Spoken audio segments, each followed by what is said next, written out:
Hello दोस्तों, कैसे हो आप सभी। उम्मीद करता हूँ सब अच्छे होंगे। दोस्तों, आज हम एक गैलरी एप्लीकेशन बनाने वाले हैं। ये वीडियो हमारी एंड्रॉइड स्टोरेज सीरीज का पार्ट है, जिसमें हमने अब तक कंटेंट प्रोवाइडर का यूज़ करके कॉन्टैक्ट्स ऐप बनाया है, कॉलोक्स एप्लीकेशन बनाया है, उसके बाद एसएमएस ऐप बनाया है और एक अपना कस्टम कंटेंट प्रोवाइडर भी बनाया था। सो आज हम कंटेंट प्रोवाइडर को यूज़ करके एक गैलरी एप्लीकेशन बनाने वाले हैं। सो पहले डेमो देख लीजिए ऐप का। जैसे ही आप ऐप को लॉन्च करेंगे तो सबसे पहले आप उससे परमिशन मांगेगा पिक्चर्स और ऑडियो रिकॉर्ड करने की। जैसे हम इसको लो करेंगे देन ये इमेजेस को रीड करने की परमिशन मांगेगा। जैसे हम इसको लो कर देंगे तो कुछ सेकंड वेट करेगा और फिर आपको सारी इमेजेस शो हो जाएंगी ऐप की। जैसे आप नीचे स्क्रॉल करेंगे तो आपको एक प्रोग्रेस बार दिखेगा, उसके बाद नई इमेजेस फैच हो जाएंगी। हमने इसमें पेजिनेशन का यूज़ किया है। इसमें हम 40 के बैचेस में इमेजेस लोड करेंगे। सो अभी हम एक नई इमेज कैप्चर करते हैं, कैमरा ओपन करेंगे और जैसे मैं इमेज क्लिक करूंगा, ओके करूंगा, तो आपको नई इमेज दिख जाएगी। जैसे आप इस इमेज पे क्लिक करेंगे तो आप इसका प्रीव्यू देख सकते हैं। आप किसी भी इमेज का प्रीव्यू देख सकते हैं। सो यही आपका बेसिक ऐप रहने वाला है। तो चलिए अपनी वीडियो शुरू करते हैं और कोड देखते हैं। सो जैसे मैंने आपको बताया कि इस वीडियो में हम कंटेंट प्रोवाइडर्स का यूज़ करने वाले हैं। तो अगर आपने मेरा कंटेंट प्रोवाइडर वाला वीडियो नहीं देखा तो उसे जाके देख लीजिए, उससे आपको काफ़ी अंडरस्टैंडिंग क्लियर होगी कंटेंट प्रोवाइडर के बारे में। इस वीडियो के लिए आपको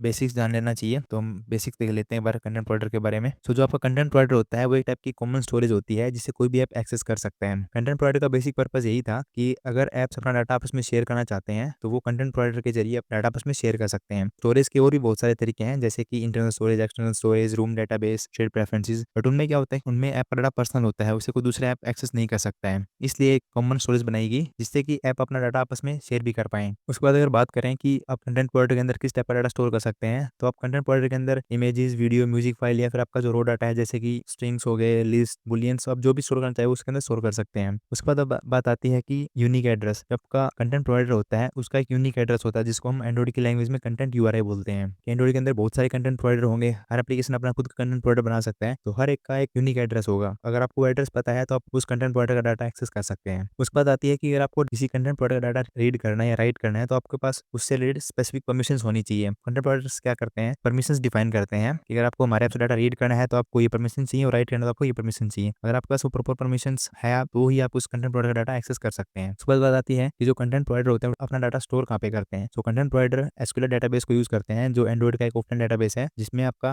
कंटेंट प्रोवाइडर का सारा डाटा स्टोर होता है। तो एसक्यूएल सिंपल, आप एसक्यूएल लैंग्वेज के ऊपर काम करता है। अगर आपको एसक्यूएल लैंग्वेज अच्छे से आती है तो एसक्यूएल डेटाबेस को यूज करना काफी ईजी होगा आपके लिए। उसके बाद बात आती है, अगर आपको किसी कंटेंट प्रोवाइडर का डाटा चाहिए तो आप डायरेक्टली उस कंटेंट प्रोवाइडर से इंटरेक्ट नहीं कर सकते हैं। आपको आपकी जो भी क्वेरी है आपको वो क्वेरी कंटेंट रिजोल्वर को बतानी पड़ती है। कंटेंट रिजोल्वर आपकी क्वेरी भेजता है कंटेंट प्रोवाइडर के पास। ये आपका इंटरमीडिएट की तरह काम करता है। आपका जो भी काम होगा आप वो कंटेंट रिजोल्वर को बताएंगे, वो आपका जो भी क्वेरी है वो कंटेंट प्रोवाइडर से लेके आपको जो रिजल्ट रिटर्न करेगा। यही था कंटेंट प्रोवाइडर के बारे में बेसिक। आपको कंप्लीट में जानना है तो आप मेरा फर्स्ट वीडियो देख लीजिए इस सीरीज का। सबसे पहले हमने एक डाटा क्लास बनाई है जिसमें हम जो हमारी इमेज है उसकी बेसिक इन्फॉर्मेशन शो करेंगे, जैसे कि आईडी, नेम क्या है, यूआरआई क्या है और बिटमैप क्या है। जो यूआरआई है वो आपको बताती है कि इमेज है आप किस लोकेशन के ऊपर है। तो जो इमेज बिटमैप है वो आपका जो एक्चुअल इमेज है वो इस बिटमैप में स्टोर होती है। उसके बाद एक फंक्शन बनाया है, कंपोजिबल फंक्शन, गैलरी ऐप के नाम से। इसमें हमने पहले कंटेक्स्ट गेट किया, उसके बाद एक स्कोप बनाया है, कोल्टिन स्कोप, क्योंकि हम चाहते हैं कि जो भी डाटा हम फैच करेंगे वो हम मेन थ्रेड पे फैच ना करें ताकि हमारी यूआई ब्लॉक ना हो। उसके बाद हमने एक लिस्ट बनाई है जो हमारे इमेज आइटम टाइप की होगी। जैसे हम कंटेंट प्रोवाइडर से इमेजेस को फैच करेंगे तो हम इस लिस्ट के अंदर उनको स्टोर करते रहेंगे। उसके बाद हमने एक बुलियन वेरिएबल बनाया है,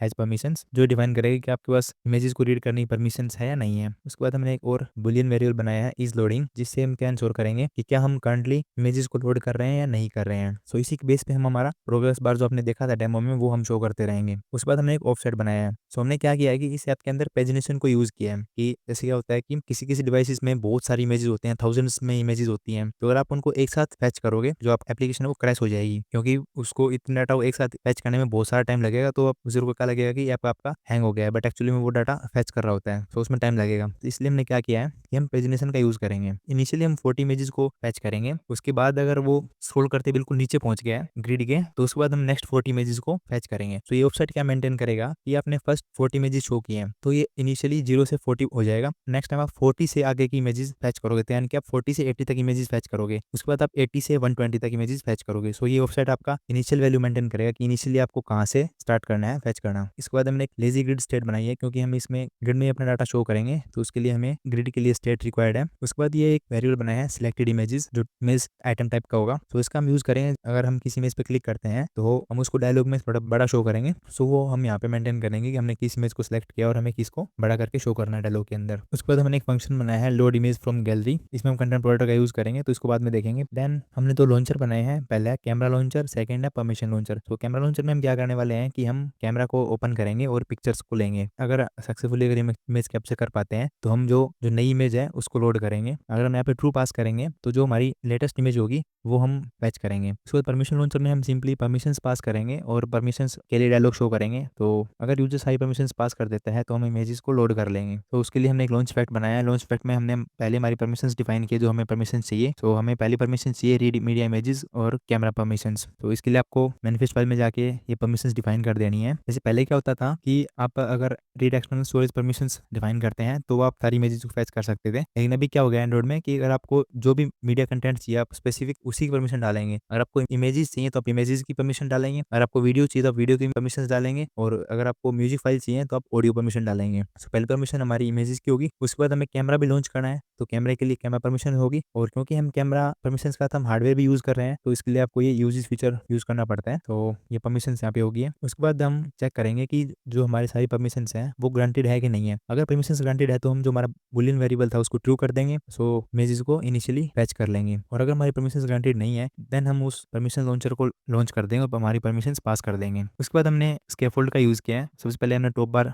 शो किया है। टॉप बार में एक आइकन बटन है जिससे हम हमारा कैमरा लॉन्च करेंगे। तो पहले उस आइटम के क्लिक पे हम चेक करेंगे कि क्या हमारे पास परमिशन ग्रांटेड है। अगर परमिशन ग्रांटेड है मतलब हम कैमरा यूज कर सकते हैं। सो यहाँ पे हमने एक यूआरआई बनाया है, उसके लिए फंक्शन को यूज किया क्रिएट इमेज यूआरआई और कंटेक्स्ट पास किया है। सो यहाँ पे हम क्या कर रहे हैं, तो मैं जैसे कि मैं कोई नई पिक्चर लूंगा तो मैं चाहता हूँ कि वो जो नई मेरी पिक्चर है वो मेरी जो गैलरी वाली जो कंटेंट प्रोवाइडर है उसके अंदर जाके स्टोर हो जाए, ताकि मैं उसको फैच भी कर पाऊँ। अगर मान लो मैं उस जो नई इमेज में कैप्चर कर रहा हूँ उसको मैं कहीं और स्टोर कर दूंगा तो वो मुझे कंटेंट प्रोवाइडर से नहीं मिलने वाली है। इसलिए मैं क्या चाहता हूँ कि मैं उस कंटेंट प्रोवाइडर के अंदर स्टोर करूँ ताकि मैं उसको मेरे ऐप में फैच कर पाऊँ। ठीक है, मैंने उसके लिए फंक्शन बनाया है क्रिएट इमेज यूआरआई, इसमें कंटेक्स्ट पास किया है और आपको रिटर्न करेगा यूआरआई। यूआरआई मतलब आपकी इमेज की लोकेशन। तो नेम के लिए मैंने ना टाइम स्टेप बनाया है जिससे पता लग जाएगा कि इमेज किस टाइम कैप्चर हुई है। तो सिंपल फॉर्मेट यूज किया है। उसके बाद जैसे आपको पता है कि जब हम कंटेंट प्रोवाइडर के अंदर कोई आइटम इंसर्ट करते हैं तो हमें कंटेंट वैल्यूज बनाना पड़ता है। सो कंटेंट वैल्यूज के लिए सिंपली हमने यूज किया है डिस्प्ले नेम। मैं चाहता हूँ कि इस इमेज का जो नेम है वो हम ये वाला इस फॉर्मेट में नेम पास कर दें, और जो इसका माइम टाइप है वो हम चाहते हैं कि ये जेपेग फॉर्मेट में स्टोर हो। आप जो आपकी इमेजेस होती हैं उसके कई माइम टाइप होते हैं, जैसे जेपेग, पीएनजी। तो मैंने इसके लिए यहाँ पे जेपेग यूज किया है। और उसके बाद कंटेंट रिजोल्वर को कॉल किया और इंसर्ट फंक्शन कॉल कर दिया है। और देन सिंपली हमारा जो कंटेंट एक्सटर्नल यूआरआई है जहाँ पे हमारी सारी इमेजेस स्टोर हो रही हैं, तो मैंने मीडिया स्टोर के अंदर जो इमेजेस हैं उस यूआरआई के ऊपर इस कंटेंट वैल्यू को इंसर्ट किया है। ठीक है, जैसे ही आप इंसर्ट करोगे ना तो आपको एक यूआरआई मिलेगा। ये आपको यूआरआई रिटर्न करेगा कि जो अभी आपने इमेज इंसर्ट किया है वो आपको इस यूआरआई के ऊपर मिलेगी। तो हमें यहाँ से यूआरआई मिल गई है। चेक करेंगे अगर हमारी यूआरआई नल नहीं है, कोई एरर नहीं आया है, तो हम क्या करेंगे कि जो भी हम पिक्चर लेंगे वो पिक्चर हम इस यूआरआई के ऊपर स्टोर करवा देंगे। जिससे क्या होगा कि हम ऐप में अगर नेक्स्ट टाइम इमेजेस फैच करेंगे तो वो जो नई पिक्चर हमें ली हमने वो हमारे ऐप में शो हो जाए, क्योंकि हम कंटेंट प्रोवाइडर का यूज करके ऐप में सारी इमेजेस फैच कर रहे हैं। तो अगर हमने वो इमेज कहीं और स्टोर कर दी कंटेंट प्रोवाइडर के बाहर, जैसे कि इंटरनल स्टोरेज में, एक्सटर्नल स्टोरेज में कहीं भी, तो वो आपको इसके अंदर नहीं दिखेगी। इसलिए हमने स्पेसिफिकली किया क्या है कि हमने कंटेंट प्रोवाइडर के अंदर पहले इमेज को स्टोर किया है और देन इसको हम अपने ऐप के अंदर फैच कर लेंगे। सो अभी मेन स्क्रीन का कोड देखते हैं कि अगर हमारे पास परमिशंस हैं तो हम हमारी लिस्ट शो कर दें। अदरवाइज हम क्या शो करेंगे कि गैलरी एक्सेस के लिए परमिशंस रिक्वायर्ड है। अगर हमारी परमिशंस ग्रांटेड है तो दो कंडीशन हो सकती है कि आप जो इमेजेस वाली लिस्ट है अगर वो एम्प्टी है तो हम एक टेक्स्ट शो कर देंगे कि कोई इमेज नहीं मिली है हमें, और अगर वो एम्प्टी नहीं है देन हम हमारी ग्रिड को शो कर देंगे। जो इमेजेस की ग्रिड है हम उसको शो करेंगे। जैसे मैंने आपको बताया कि हम पेजिनेशन का यूज करने वाले हैं, हमने पेजिनेशन को यहाँ पे लोकली सेटअप किया है। अगर आपको कोई अच्छी एप्लीकेशन बनानी है तो आप स्पेसिफिक लाइब्रेरीज होती हैं पेजिनेशन के लिए, जो पेजिंग लाइब्रेरी है आप उनका यूज कीजिए, वो काफी इफेक्टिव होती है और काफी स्मूथली काम करती है। यहाँ पे हमने लोकल कोड लिखा है, ये ज्यादा इफेक्टिव कोड नहीं है बट ये हमारा डेमो के लिए काम चला देगा। तो इसमें हमने क्या किया है, लॉन्च पैड बनाया, उसमें जो ग्रिड स्टेट है वो पास कर दी गया है। जब भी हमारी ग्रिड स्टेट चेंज होगी तो हमारा लॉन्च पैड रन हो जाएगा। उसके बाद हमने एक स्नैपशॉट फ्लो का यूज किया है, जिसके अंदर जो हमारा लेआउट इन्फो है, यानी कि जो हमारा लेआउट है ग्रिड का, वो जैसे जैसे चेंज होगा उसके फ्लो को मेंटेन करेगा ये। उसमें हमने कलेक्ट किया है हमारा लेआउट इन्फो, जो कि हमारा लेआउट है उसका इन्फो में मिलता रहेगा। उस इन्फो में हमें बहुत सारी इन्फॉर्मेशन मिल जाएगी कि हमारा कौन सा आइटम विजिबल है, टोटल आइटम्स कितने हैं हमारे ग्रिड के अंदर, सो वो हमें मिल जाएगा।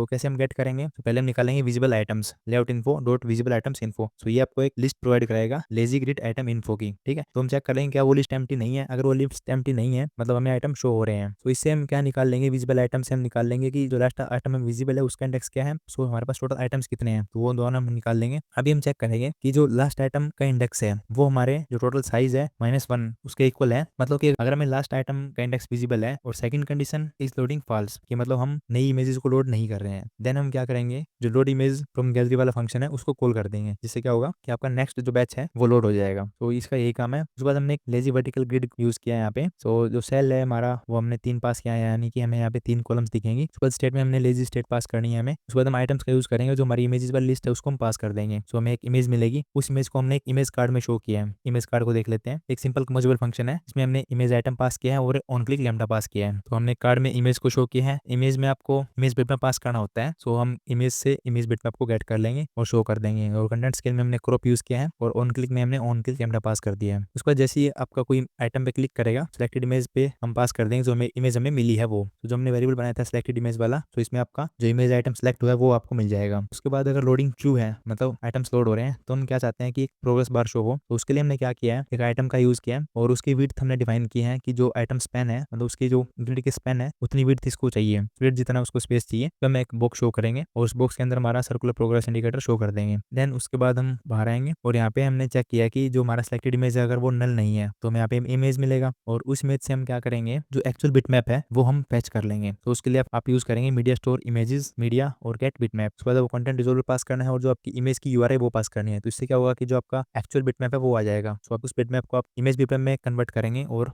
इमेज डायलॉग में शो कर देंगे। तो इमेज डायलॉग का कोड देख लेते हैं पहले। तो इसमें आपको इमेज बिटमैप पास करना पड़ेगा, इमेज का टाइटल क्या है वो पास करना पड़ेगा और ऑन डिसमिस लैम्डा पास करना पड़ेगा। तो डायलॉग में आपको मिलता है ऑन डिसमिस रिक्वेस्ट में हमने हमारा ऑन डिसमिस लैम्डा पास कर दिया है। उसके बाद हमने सरफेस को यूज किया है, उसमें कॉलम यूज किया है। टॉप में हम हमारा आपको डेमो दिखा देता हूँ मैं। अब डेमो देख सकते हैं, यहाँ पे हमारा इमेज है, उसके बाद यहाँ पे हमारा टॉप में हमारा टाइटल है, उसके बाद इमेज और यहाँ पे हमारा डिसमिस बटन है। इसमें इसको डिसमिस करूंगा तो ये डिसमिस हो जाएगा। तो यहाँ पे टाइटल हो गया। उसके बाद हमारा इमेज बिटमैप है उसको हम चेक करेंगे कि वो नल नहीं है, तो हमारी इमेज हम शो कर देंगे। उसके बाद जो बटन है उसके ऑन क्लिक पे जो ऑन डिसमिस लैम्डा वो हम कॉल कर देंगे। तो इमेज डायलॉग को यूज करेंगे यहाँ पे और इमेज बिटमैप में हमारा जो बिटमैप हमें मिला है उसको हम इमेज बिटमैप में कन्वर्ट कर देंगे। ये आपको नॉर्मल बिटमैप मिला है और इसको चाहिए कौन सा है, इमेज बिटमैप, तो इससे आप इसको कन्वर्ट कर सकते हैं। और उसके बाद हमने टाइटल पास कर दिया है। देन हमने ऑन डिसमिस को, तो ऑन डिसमिस है क्या किया है कि जो सिलेक्टेड इमेज है उसको नल कर दिया है। जैसे ही अगर नल होगा तो ये वाला कोड कॉल होगा नहीं और आपका जो डायलॉग है वो डिसमिस हो जाएगा। तो यहाँ तक आपका कोड कंप्लीट हो गया है। अभी हम फाइनल देखते हैं हमारा लोड इमेज फ्रॉम गैलरी वाला फंक्शन। ये फंक्शन क्या क्या इनपुट लेगा, तो कंटेक्स्ट लेगा, उसके बाद लिमिट है कि आपको कितनी इमेजेस फेच करना है, उसके बाद जो लोड न्यू की आपको नई इमेज फेच करनी है कि नहीं करनी है। सबसे पहले हमने क्या किया है कि अगर लोड हो रहा है, मान लीजिए हमने फंक्शन जैसे हमने फर्स्ट टाइम ये फंक्शन कॉल किया, तो फर्स्ट टाइम क्या होना चाहिए था कि जो लोडिंग है वो फॉल्स होना चाहिए था। अगर ये ट्रू है मतलब ये फंक्शन सेकंड टाइम कॉल हो गया है तो हम रिटर्न कर जाएंगे। अगर ये ट्रू नहीं है तो हम इसको इंटेंशनली ट्रू करेंगे, जिससे क्या होगा कि जो आपका प्रोग्रेस इंडिकेटर है वो शो होता रहेगा। उसके बाद हमने लॉन्च स्कोप का यूज किया है और इसको हमने डिस्पैचर जो आईओ आपकी थ्रेड है उसके ऊपर कॉल किया है, जिससे हम क्या चाहते हैं कि जब भी हमारी इमेज लोड हो रही हो तो हम जो हमारी मेन यूआई उसको ब्लॉक ना करें। उसके बाद हमने एक लिस्ट बनाई है कस्टम लिस्ट इमेज आइटम्स की, हम चेक। उसके बाद हमें यूआरआई चाहिए, तो जो हमारा गैलरी वाला कंटेंट प्रोवाइडर है उसकी यूआरआई क्या है। तो जो उसकी यूआरआई है वो पहले कुछ अलग होती थी, अभी कुछ अलग है। तो पहले क्या होती थी कि न्यूअर एपीआई लेवल्स है उसमें हम इसको ऐसे गेट करते हैं, मीडिया स्टोर इमेजेस मीडिया और गेट कंटेंट यूआरआई, तो media store dot volume external. और उससे पहले हम कैसे यूज करते थे, मीडिया स्टोर इमेजेस मीडिया और एक्सटर्नल कंटेंट यूआरआई। तो इससे आपको जो गैलरी कंटेंट प्रोवाइडर है उसकी आपको यूआरआई मिल जाती थी। उसके बाद हमने प्रोजेक्शन बनाया अपना। हम क्या चाहते हैं कि हमें उस टेबल में से ओनली स्पेसिफिक कॉलम्स का डाटा ही चाहिए, जैसे हमें आईडी चाहिए, नेम चाहिए, डेट चाहिए, साइज, डाटा और माइम टाइप, इतना ही हमें चाहिए। उसके बाद हमने सिलेक्शन और सिलेक्शन आर्गुमेंट बनाया है। तो हमारा सिलेक्शन किस पे बेस होगा कि हम माइम टाइप के बेस पे उसको सिलेक्ट करना चाहते हैं, और वो आर्गुमेंट क्या है कि हम माइम टाइप का क्या होना चाहिए, जेपेग होनी चाहिए, मतलब हम सारी जेपेग इमेज को ही फेच करना चाहते हैं। ठीक है, अगर आपने मेरे इससे पहले वाली वीडियोस देखी हैं तो उसमें मैंने ना जो क्वेरी फंक्शन यूज किया था वो कुछ अलग टाइप का था और इसमें मैं कुछ अलग टाइप का क्वेरी फंक्शन यूज कर रहा हूँ। तो उनमें मैं क्वेरी फंक्शन में अलग आर्गुमेंट पास करता था और इसमें मैं कुछ अलग आर्गुमेंट पास करूंगा। तो देखते हैं पहले हम क्या करते थे। तो जो पहली क्वेरी फंक्शन था उसमें हम यूआरआई पास करते थे, उसके बाद हम प्रोजेक्शन पास करते थे कि हमें कौन कौन सी कॉलम्स चाहिए, उसके बाद हम सिलेक्शन पास करते थे, सिलेक्शन आर्गुमेंट और सॉर्टिंग ऑर्डर की हमें किस ऑर्डर में डाटा चाहिए। जब इसको आप देखेंगे तो आप देख सकते हैं कि फर्स्ट आपकी यूआरआई है, सेकंड प्रोजेक्शन है, उसके बाद जो नेक्स्ट जो थर्ड आर्गुमेंट हुआ बंडल क्वेरीज। तो इसमें हम बंडल क्वेरीज का यूज करने वाले हैं। इससे क्या होगा कि आप मल्टीपल में क्वेरीज पास कर सकते हैं। तो हमने क्या किया, एक बंडल बनाया है क्वेरीज का, तो जिसमें हमने सबसे पहले डिफाइन किया है कि हमारा जो लिमिट एंड ऑफसेट है वो क्या होगा। तो हम यूज करेंगे, ये आपके इंटीजर टाइप के होते हैं, तो हम यूज करेंगे put in content resolver dot query argument limit. जो ये लिमिट है ये बताता है कि आप कंटेंट प्रोवाइडर के कितने आइटम फेच करने हैं। उसके बाद आर्गुमेंट ऑफसेट। आर्गुमेंट ऑफसेट क्या बताता है कि आपको कहाँ से स्टार्ट करना है। अगर आर्गुमेंट आपका ऑफसेट 0 है तो मतलब वो फर्स्ट से स्टार्ट करेगा, और अगर वैल्यू है तो वो वहां से स्टार्ट करेगा और लिमिट तक जाएगा। तो यहाँ पे हमने क्या चेक किया कि अगर हमारा लोड न्यू वाला जो वेरिएबल है वो हमें ट्रू मिलता है, इसका मतलब हम जीरो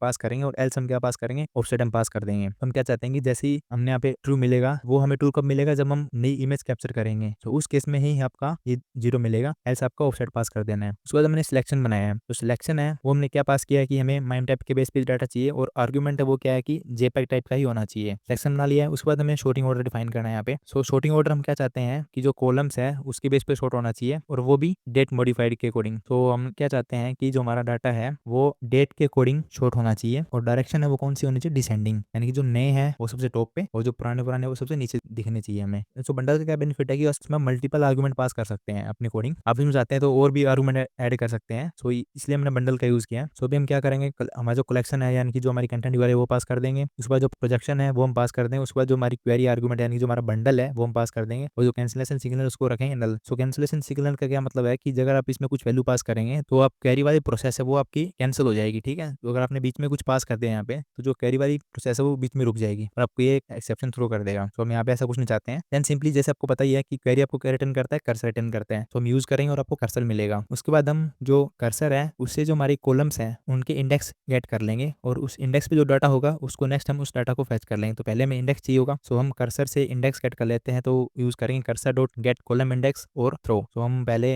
पहले हमें आईडी चाहिए, तो आईडी का इंडेक्स मिल जाएगा, उसके बाद नेम का इंडेक्स मिल जाएगा, उसके बाद डेट मॉडिफाइड साइज और डाटा। तो हमें सारे इंडेक्स मिल गए हैं। तो अभी हम एक वाइल लूप चलाएंगे और कर्सर पे मूव करते रहेंगे, यानी कर्सर ने जितना डाटा स्टोर किया है तो हम उस पर वन बाय वन लूप करते रहेंगे। उसके बाद जो आईडी इंडेक्स के ऊपर जो डाटा है वो हम फैच कर लेंगे, उसके बाद जो नेम इंडेक्स के ऊपर जो डाटा है वो हम फैच कर लेंगे, और जो बाकी है वो हमने वो फैच कर लिया, बट उनको यूज नहीं करने वाले हैं। अगर आपको रिक्वायर्ड है, आप ज़्यादा डाटा शो करना चाहते हैं तो आप इनको यूज कर सकते हैं। मुझे ओनली आईडी रिक्वायर्ड है और डिस्प्ले नेम रिक्वायर्ड है। तो अगर आपको याद हो कि जो कंटेंट यूआरएल होती है इसका स्कीमा कुछ इस टाइप का होता है, इसमें पहले कंटेंट होता है, उसके बाद जो अथॉरिटी वो होती है, उसके बाद जो टेबल का नेम है वो होता है, उसके बाद यहाँ पे हम फाइनली लास्ट में पास करते हैं रो की आईडी। सो इस रो आईडी पास करने का मतलब है कि अगर आप इस टाइप की क्वेरी भेजते हैं जिसमें आपकी रो आईडी भी इंक्लूडेड है, तो आपको एक स्पेसिफिक रो ही मिलती है। सो अभी हमने यहाँ पे क्या किया है, एक्चुअली जो इस आईडी के ऊपर जो इमेज है हमारी, हमें उसकी यूआरएल चाहिए। तो हम उसकी यूआरएल कैसे बनाते हैं, तो हम यूज करते हैं यूआरएल का और विद अपेंडेड पाथ। आप इस पे जाके देखोगे तो ये क्या करता है, create a new URL by appending an already encoded path segment to a base URL. Image को देखो ध्यान से कि जो आपका ये बेस यूआरएल है यहाँ तक, यानी कि जो आपकी ये बेस यूआरएल है, और इसके ऊपर जो आप लास्ट में पास करोगे वो इसके साथ अपेंड हो जाएगा, तो आपको एक कंप्लीट यूआरएल बन जाएगी, नई यूआरएल, ठीक है। यहाँ तक आपकी बेस यूआरएल है, उसमें जो हमने जो आईडी पास कर दी है अब ये उस स्पेसिफिक इमेज की यूआरएल बन गई है। इस यूआरएल पे आपको वो स्पेसिफिक इमेज मिल जाएगी। तो उसके बाद हमें यूआरएल मिल चुकी है उस इमेज की। अभी हम क्या चाहते हैं, तो अभी हमें एक बिटमैप बनाना पड़ेगा जिस बिटमैप को हम शो करेंगे। सो हम यूज करेंगे कंटेंट रिजोल्वर का और कॉल करेंगे लोड थंबनेल को, जिसमें हम हमारे यूआरएल पास करेंगे और किस साइज का हमें चाहिए वो हम पास करेंगे, और जो सिग्नल वो हम नल पास कर देंगे। यहाँ पे हम लोड थंबनेल क्यों यूज किया है, क्योंकि इससे ना पे आपको छोटा बिटमैप मिलेगा जिसको आप आपके ग्रिड में शो कर सकते हैं, जिससे आपकी यूआई वो लैग नहीं करेगी। एक्चुअली अगर आप उसका कंप्लीट बिटमैप लोड करोगे और उनको आप अपनी लिस्ट में डालोगे तो आपकी यूआई लैग करेगी, ठीक है। तो इसलिए हमने बिट थंबनेल को यूज किया है उसके, जिसमें आपको छोटा बिटमैप मिलता है, उसको हमने कन्वर्ट कर दिया इमेज बिटमैप में। उसके बाद जो हमारी फोटोज वाली लिस्ट है उसमें हम ऐड करेंगे और एक बनाएंगे इमेज आइटम। फर्स्ट में हमारी आईडी पास कर देंगे, नेम पास कर देंगे, और जो कंटेंट यूआरएल हमने बनाया वो पास कर देंगे, और जो बिटमैप हमने बनाया वो हम पास कर देंगे, ठीक है। उसके बाद जो फोटो है उसको हम कन्वर्ट कर देंगे टू लिस्ट के अंदर। देन फाइनल आते हैं, उसके बाद देखते हैं कि जो हमारी फोटोज अगर वो नल नहीं है तो हम क्या करेंगे, जो लोड न्यू है तो पहले हम चेक करेंगे कि जो हमारा लोड न्यू है वो हमें ट्रू मिला है फॉल्स मिला है। अगर वो हमें ट्रू मिला है तो जो पहले से हमारी लिस्ट है उसको हम पूरी को कर देंगे क्लियर, और जो ऑफसेट उसको भी दोबारा से कर देंगे 0। और अगर ये ट्रू नहीं है तो हमारा नॉर्मल फ्लो चलेगा। जैसे हमने यहाँ पे ऐसा क्यों किया है, जैसे मान लो कि हम स्क्रॉल करते करते ना 100 वाले आइटम में पहुंच रखे हैं, तब हमने क्या किया कि नई इमेज पिक्चर क्लिक कर ली है, तो वो जो पिक्चर आपको पता है कि वो सबसे टॉप पे दिखने वाली है, क्योंकि सबसे नई पिक्चर वो है। तो इसलिए हमने क्या किया कि जैसे ही वो अगर न्यू आइटम मिलता है हमें तो पूरी लिस्ट को क्लियर कर देंगे और दोबारा ऐसे नई लिस्ट फैच करेंगे जिसमें जो नया वाला आइटम है वो भी आपको टॉप पे दिख जाएगा। उसके लिए हमने ऑफसेट को भी 0 कर दिया है ताकि वो जो लिस्ट आपकी वो 0 से स्टार्ट हो।